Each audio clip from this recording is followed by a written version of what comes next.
Yellow, good morning or afternoon or whatever you're watching this. Welcome back. Nice to see you. It's been a couple days, huh? I was working pretty much endlessly on some homework. I like to procrastinate my homework. I'm given a couple weeks to do it. I say, nah, dude. 3 days. Just give me 3 days. So it's like a bunch of days that I have just free and then a couple days of hell. I should probably fix the schedule, but whatever. We're gonna finally code. We're working on my app, Timekeeper. Let's get to it.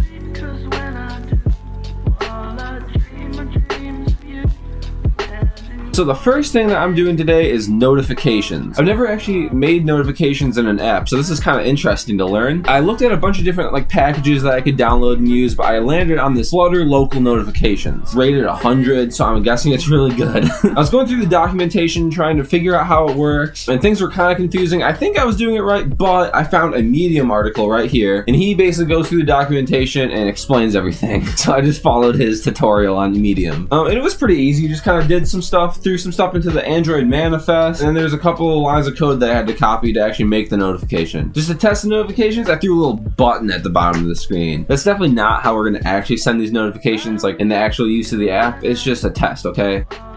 And it works. So now I'm like, okay, we get rid of the button and actually send these notifications the right way. And how are we gonna send these notifications, you may ask? Well, I'll tell you, okay? I want these notifications to send whenever we leave the app. So if you exit the app, if you move to another app, if you lock your phone, I guess, I don't know. Basically, every time you leave the app, a notification should go into your notification, showing the current activity that you should be working on and the start time. But this is kind of hard.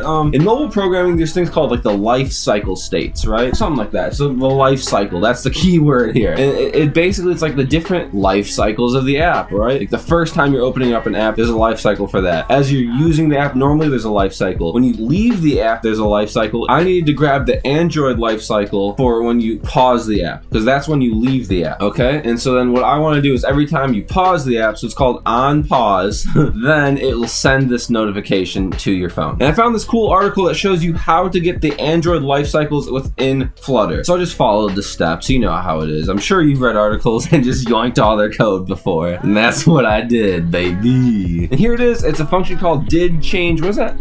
Did change app cycle, life cycle, whatever, dude. That's the function. And you can see on pause, that's when we send the notification.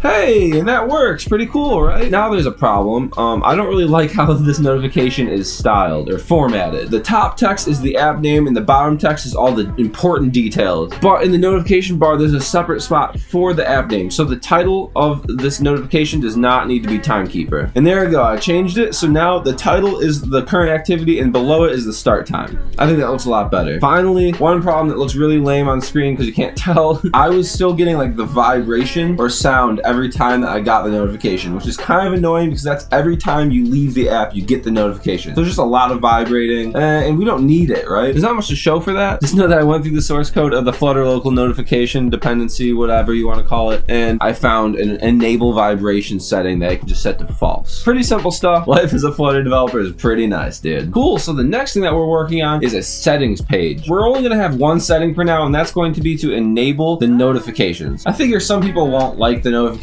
always being there. It's just something that I personally would really like. So I'm gonna have it by default set to off, and then you can go turn on the notifications if you want. So here's our setting page for now. It's very basic, looking empty as hell, kind of like stores right now. And then to save the setting data, we're gonna use shared preferences. And this is just a way so that we can save the settings onto our phone as opposed to onto a database. So I've never used shared preferences before. I've never saved local data in a Flutter app before. And it shows. Like here's me trying to use the settings and I did it wrong. Here's me trying to flip the switch and I did it wrong. It's not working. Gosh, it was like only a couple lines of code, but for some reason I was just putting some code in the wrong spots. I don't know, whatever. But finally I found out how to make it work, and here's what it looks like when I flip the switch and it works. Not that exciting. Sorry. It's more exciting because of what's going on in the back end, not really like the front end. In the front end, you're just watching a switch flip, whatever. So then I needed to make sure that if you had the settings off, it would not send you a notification. So where we are sending the notification, I put an if statement around the notification code. So now it'll only send a notification if you have the enable notification setting on. And here you can see if the setting gets turned on and then we exit the app, notification shows up. Boom. And then if the setting is off and we exit the app, no notification shows up. Pretty sweet, right? It's pretty nice when your code works exactly how you want it to. Wow, lots of stuff got done today, huh? Whoa, what? I'm wearing something different? I forgot to shoot the outro yesterday? Whoops. I hope you enjoyed the video. I hope you enjoyed the app. Let me know what you think. All feedback is very appreciated. Goodbye.